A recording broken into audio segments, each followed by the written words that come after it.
नमस्कार। आप सभी साथियों को पंचायती राज दिवस की बहुत बहुत शुभकामनाएं। आज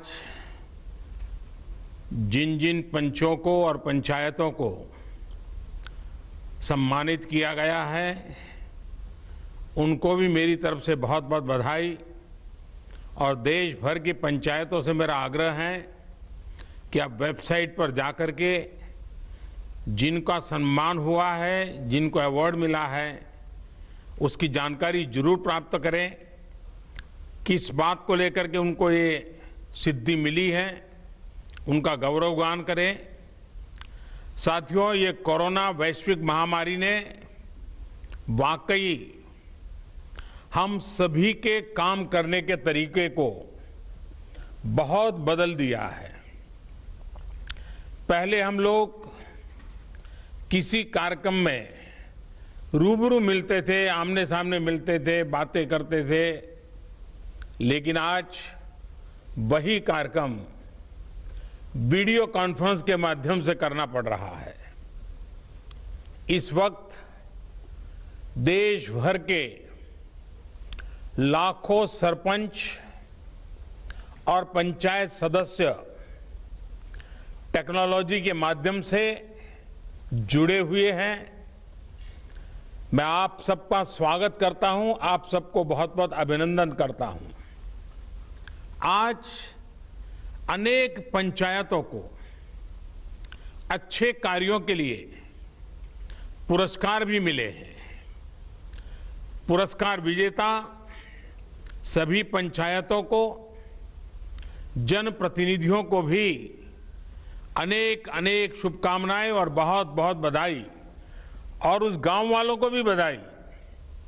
साथियों, पंचायती राज दिवस गांव तक सुराज पहुंचाने के हमारे संकल्प को दोहराने का एक अवसर होता है। और कोरोना संकट के इस दौर में इस संकल्प की प्रासंगिकता तो अनेक गुना बढ़ गई है। ये सही है कि कोरोना महामारी ने हमारे लिए अनेक प्रकार की नई नई मुसीबतें पैदा की है। जिन मुसीबतों को न कभी सोचा था, न कल्पना की थी, न कभी कोई सोच सकता है, ऐसी ऐसी मुसीबतें। लेकिन इससे भी बड़ी बात यह है कि इस महामारी ने हमें एक नई शिक्षा भी दी है, एक नया संदेश भी दिया है। आज इस कार्यक्रम के माध्यम से मैं हिंदुस्तान के सभी नागरिक, चाहे वो गांव में हो या शहर में, उन सब तक एक बहुत महत्वपूर्ण संदेश भी देना चाहता हूं। साथियों, कोरोना संकट ने अपना सबसे बड़ा संदेश, अपना सबसे बड़ा सबक हमें दिया है, हमें सिखाया है, और एक प्रकार से उस रास्ते पर चलने के लिए हमारा दिशा निर्देश किया है। और वो रास्ता क्या है, वो दिशा क्या है, इस कोरोना संकट से हमने अनुभव में पाया है कि अब हमें आत्मनिर्भर बनना ही पड़ेगा। बिना आत्मनिर्भर बने ऐसे संकटों को झेल पाना भी मुश्किल हो जाएगा। गांव अपने स्तर पर अपनी मूलभूत आवश्यकताओं के लिए आत्मनिर्भर बने, जिला अपने स्तर पर, राज्य अपने स्तर पर, और इसी तरह हमारा ये पूरा हिंदुस्तान कैसे आत्मनिर्भर बने, अपनी आवश्यकताओं की पूर्ति के लिए हमें कभी भी बाहर का मुंह नहीं देखना पड़े, ये तय करने का ये सबक हमें सीखा है। भारत में ये विचार सदियों से रहा है, लेकिन आज बदली हुई परिस्थितियों ने हमें फिर से याद दिलाया है, आत्मनिर्भर बनो, आत्मनिर्भर बनो, आत्मनिर्भर बनो। हमारे देश की ग्राम पंचायतों की इसमें बहुत बड़ी भूमिका है। मजबूत पंचायतें आत्मनिर्भर गांव का भी आधार है और इसलिए पंचायत की व्यवस्था जितनी मजबूत होगी, उतना ही लोकतंत्र भी मजबूत होगा और उतना ही विकास का लाभ आखिरी छोर पर बैठा हुआ उस सामान्य व्यक्ति तक पहुंचेगा। साथियों, इसी सोच के साथ सरकार ने पंचायती राज से जुड़ी व्यवस्थाओं को, इंफ्रास्ट्रक्चर को आधुनिक बनाने के लिए निरंतर काम किया है। वरना 5-6 साल पहले एक दौर वो भी था जब देश की 100 से भी कम पंचायतें ब्रॉडबैंड कनेक्टिविटी से जुड़ी थी। आज 1.25 लाख से ज्यादा पंचायतों तक ब्रॉडबैंड पहुंच चुका है।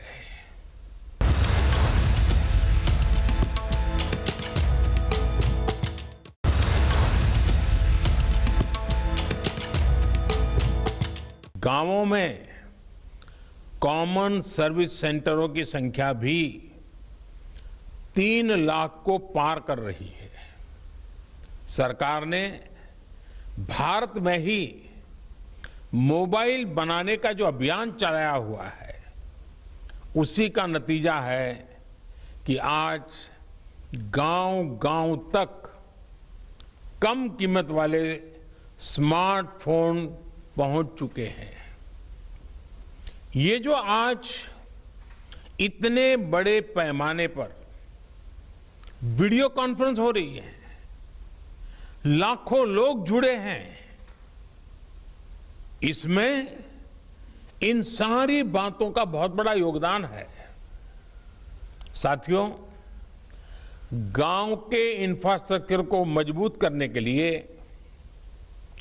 शहरों और गांवों में दूरी को कम करने के लिए आज सरकार द्वारा 2 बड़े प्रोजेक्ट शुरू किए गए हैं। अभी जो वीडियो फिल्म चल रही है, उसमें आपने देखा है, एक है ई ग्राम स्वराज और दूसरा ऐप है, और दूसरी ऐप की विशेषता है हर ग्रामवासी के लिए उसमें स्वामित्व योजना की शुरुआत। ई ग्राम स्वराज यानी simplified work based accounting application for Panchayati Raj. ये एक प्रकार से ग्राम पंचायतों के संपूर्ण डिजिटलीकरण की तरफ एक बड़ा कदम है। ये भविष्य में ग्राम पंचायत के अलग अलग कामों का लेखा जोखा रखने वाला सिंगल प्लेटफॉर्म बनेगा। अब अलग अलग एप्लीकेशंस में अलग अलग काम करने की कोई जरूरत आपको नहीं पड़ेगी। जैसा अभी बताया गया, इस पोर्टल पर, इस ऐप पर पंचायत के विकास कार्य की डिटेल, उससे लेकर के उसके लिए तय किए गए फंड, उस फंड का कहां खर्च हुआ उसकी भी जानकारियां, ये सारी बातें उसमें उपलब्ध रहेगी। इसके जरिए गांव का कोई भी नागरिक अपनी ग्राम पंचायत में क्या चल रहा है, क्या कामकाज हो रहा है, काम कहां तक पहुंचा है, सारी चीजें अपने मोबाइल पर से जान पाएगा, जानकारी रख पाएगा। इससे ग्राम पंचायतों में पारदर्शिता, ट्रांसपेरेंसी भी बढ़ेगी, रिकॉर्ड रखने का काम भी बहुत सरल हो जाएगा और प्रोजेक्ट की प्लानिंग से लेकर कंप्लीशन की प्रक्रिया भी तेज होगी। आप कल्पना कर सकते हैं, ई ग्राम स्वराज के माध्यम से आप सभी को कितनी बड़ी शक्ति मिलने जा रही है। साथियों, गांवों में प्रॉपर्टी को लेकर के, संपत्ति को लेकर जो स्थिति रहती है वो आप सभी भली भांति जानते हैं। स्वामित्व योजना इसी को ठीक करने का एक प्रयास है। इस योजना के तहत देश के सभी गांवों में आवासों की ड्रोन के माध्यम से पूरे गांव की एक एक संपत्ति की मैपिंग की जाएगी। इसके बाद गांव के लोगों को उस संपत्ति का, उस प्रॉपर्टी का एक मालिकाना प्रमाण पत्र यानी टाइटल डीड दिया जाएगा। स्वामित्व योजना से गांव के लोगों को एक नहीं अनेक लाभ होंगे। पहला तो यह कि प्रॉपर्टी को लेकर जो भ्रम की स्थिति रहती है वो दूर हो जाएगी, झगड़े खत्म हो जाएंगे। दूसरा, इससे गांव में विकास योजनाओं की बेहतर प्लानिंग में और ज्यादा मदद मिलेगी। इसका एक और बड़ा लाभ ये होगा कि इससे शहरों की ही तरह गांव में भी आप बैंकों से लोन ले सकते हैं। लोन लेने का रास्ता भी आसान हो जाएगा। जब आपके पास स्वामित्व होगा तो उस संपत्ति के आधार पर आप बैंक से लोन ले सकते हैं, जो जीवन में बहुत काम आ सकती है। साथियों, अभी यानी फिलहाल उत्तर प्रदेश, महाराष्ट्र, कर्नाटक, हरियाणा, मध्य प्रदेश और उत्तराखंड, हिंदुस्तान के अलग अलग क्षेत्र के 6 राज्यों में इस योजना को प्रारंभिक तौर पर प्रारंभ कर रहे हैं। और जब काम करेंगे तो अनुभव आएगा, उसमें कमियां क्या है वो ध्यान में आएगी, गलतियां क्या है वो ध्यान में आएगी और उसको ठीक करना होगा। और जब ठीक हो जाएगी, उसका सुधार हो जाएगा, उसके बाद ये योजना हिंदुस्तान के हर गांव में लागू की जाएगी।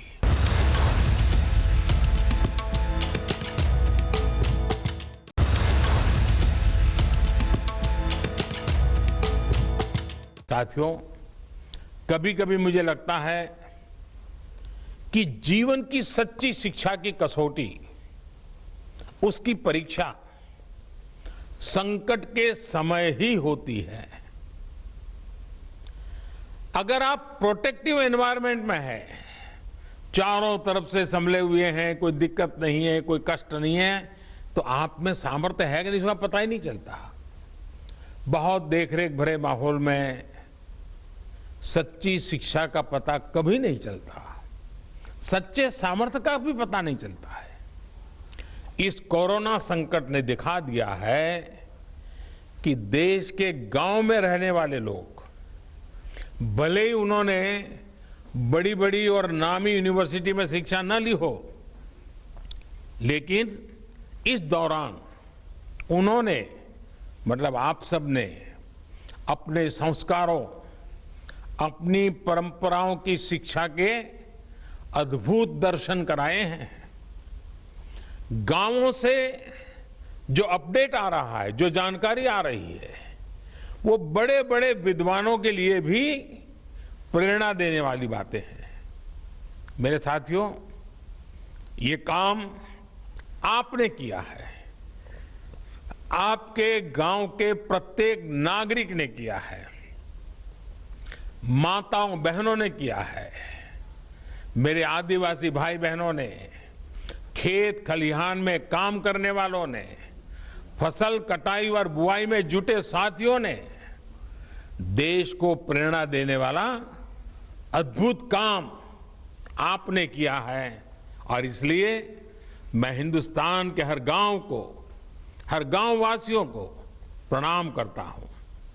आप सभी ने दुनिया को बहुत सरल शब्दों में मंत्र दिया है और मैं मानता हूं हमारे देश के हर कोने में आपका दिया हुआ ये मंत्र बहुत काम आएगा।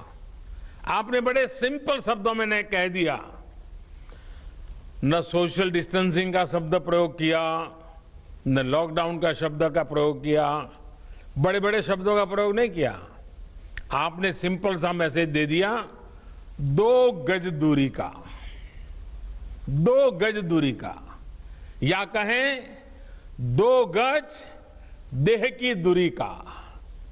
इस मंत्र के पालन पर गांवों ने बहुत अद्भुत काम किया है।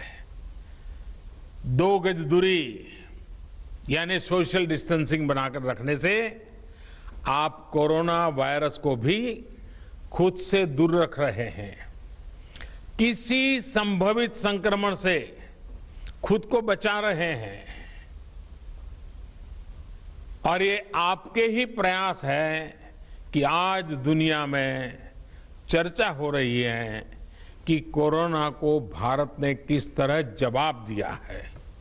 साथियों, इतना बड़ा संकट आया, इतनी बड़ी वैश्विक महामारी आई, लेकिन इन 2-3 महीनों में हमने ये भी देखा है कि भारत का नागरिक सीमित संसाधनों के बीच अनेक कठिनाइयों के सामने झुकने के बजाय उसे टकरा रहा है, लोहा ले रहा है। ये सही है कि रुकावटें आ रही हैं, परेशानी हो रही है, लेकिन संकल्प का सामर्थ्य दिखाते हुए नई ऊर्जा के साथ आगे बढ़ते हुए, नए नए तरीके खोजते हुए देश को बचाने का और देश को आगे बढ़ाने का काम निरंतर जारी है। सबसे बड़ी ताकत विश्वास है, खुद पर भी विश्वास है, व्यवस्थाओं पर भी विश्वास है और संकल्प है कि हमें संकट से निकलना है। आइए पंजाब की ओर चलते हैं। पंजाब पठानकोट की ग्राम पंचायत हाड़ा की सरपंच बहन पल्लवी ठाकुर हमारे साथ मौजूद है। पल्लवी जी नमस्कार। नमस्कार सर, आपको मेरी तरफ से और मेरे पूरे पंजाब की तरफ से हार्दिक अभिनंदन है। मैं सरपंच ग्राम पंचायत हाड़ा से, जो कि एक बैकवर्ड एरिया है और एक सर बॉर्डर का एरिया है। तो सर, जैसे कि अभी ये कोरोना वायरस चल रहा है, तो इसके चलते हुए हमारे गांव में हमारे गांव वासी और हमारे गांव के युवाओं का जो सबसे बड़ा सहयोग है, जो कि आपके द्वारा दिए गए संदेश का पालन कर रहे हैं, घर पे रहिए। तो सर, इसके लिए हमने अपने गांव में बहुत अच्छे इंतजाम किए हुए हैं। अपने गांव के दोनों प्रवेश द्वारों पर नाके लगाए हुए हैं, जिसमें मैं खुद भी जाती हूँ और मेरे गांव के जितने भी मेरे पंच हैं और जो उनमें उनके साथ हमारे युवा हैं, वो सब वहां पे पहरा दे रहे हैं, ताकि ना कोई गांव से बाहर जा सके बिना काम से और ना ही कोई गांव के अंदर आ सके। और इसके बाद जो हमने घर घर जाके लोगों को इसके बारे में थोड़ी जानकारी भी दी है। वैसे तो सर, जो 22 को लॉकडाउन स्टार्ट हुआ था हमारे जो पंजाब गवर्नमेंट की तरफ से, उसी दिन जो 31 तक जो लॉकडाउन अनाउंस कर दिया गया था, काफी लोग हैं जो उसी टाइम इस चीज की पालना कर रहे थे। कि लॉकडाउन है तो अपने अपने घर पे रहिए, और हमारे द्वारा, मेरी पूरी पंचायत के द्वारा जो है लोगों को समझाया गया है अपने घर पर रहिए, और अपने अपने घर में भी अगर आप बैठते हैं दूरी बना के बैठिए, टाइम टू टाइम अपने हाथ धोइए, और हाथ मुंह आंखें जो है इनको बार बार आप छुए ना। तो सर, जैसे कि अभी हमारे पंजाब में अभी फसलों की कटान का सीजन चल रहा है, तो सबसे ज्यादा हमें आवश्यकता जो है इस चीज पे देखनी है। जैसे कि अभी कटान चल रही है तो पंजाब सरकार की तरफ से जो है कुछ विशेष नियम जो है पालन उनको मतलब बताया गया है लोगों को कि आपको ये नियम जो है इनकी पालना करनी है। जैसे कि कटान के समय में आपको 2-2 मीटर की दूरी पे बैठना है अगर आप जब कटान करते हैं, और बार बार हाथ धोने हैं उसमें उसमें भी सर उसके कुछ विशेष और भी प्रबंध किए गए हैं। जैसे कि फसलें आती हैं उनको मंडी में कैसे ले जाना है सर, ये सारे प्रबंध जो है जैसे 4 और 5 गांव की मिला के एक मंडी बनाई गई है, जहां पे क्या होगा, हम जो किसान हैं वो पहले होलोग्राम पर्ची लेंगे, उसके बाद ही वो मंडी में जा सकते हैं। अगर उनको होलोग्राम पर्ची उनके पास होगी तभी वो मंडी में जाएंगे। और उनको ये भी हमने बताया है कि आपको जो है ट्रैक्टर पे सिर्फ जो है 50 क्विंटल कनक जो एक बार मंडी में आप ले जा सकते हैं, और ट्रैक्टर पे सिर्फ एक ड्राइवर और उनके साथ एक सहयोगी होगा, वो भी आपस में जो है सामाजिक दूरी का विशेष ध्यान रखें। पल्लवी जी, आपने इतना बढ़िया ढंग से बता दिया। मैं सबसे पहले तो आपको अभिनंदन करता हूं कि आपने इतने बढ़िया तरीके से इन सारे संकट में समय अपने गांव को संभाला है, और गांव वाले आपकी बात मानते हैं। आपकी बात सही है, किसान का स्वस्थ रहना बहुत जरूरी है। हमारी आने वाली पीढ़ियां कमजोर पैदा ना हो, इसलिए भी हमें गांव-गांव किसानों को समझाना होगा कि यूरिया का उपयोग कम करें। यूरिया के कारण बहुत बड़े संकट आ रहे हैं। यूरिया से हमारी मिट्टी, हमारे जल, उस पर बहुत विपरीत असर होता है। और इसलिए पल्लवी जी, आप जैसे प्रधान गांव वालों को समझाए कि भाई अब गांव में पहले अगर 10 थैली आता था यूरिया तो अब 5 थैली आएगा, पहले 100 थैली आता था तो 50 थैली आएगा, हम आधा कर देंगे। आप देखिए पैसा भी बचेगा और ये हमारी धरती माता भी बचेगी। तो मैं चाहूंगा कि जब पंजाब के किसानों से बात हो रही है और पल्लवी जैसे प्रधान से बात हो रही है, तो मुझे पक्का विश्वास है कि आप ये काम करोगी, और मेरी तरफ से आपको बहुत बधाई, बहुत शुभकामनाएं।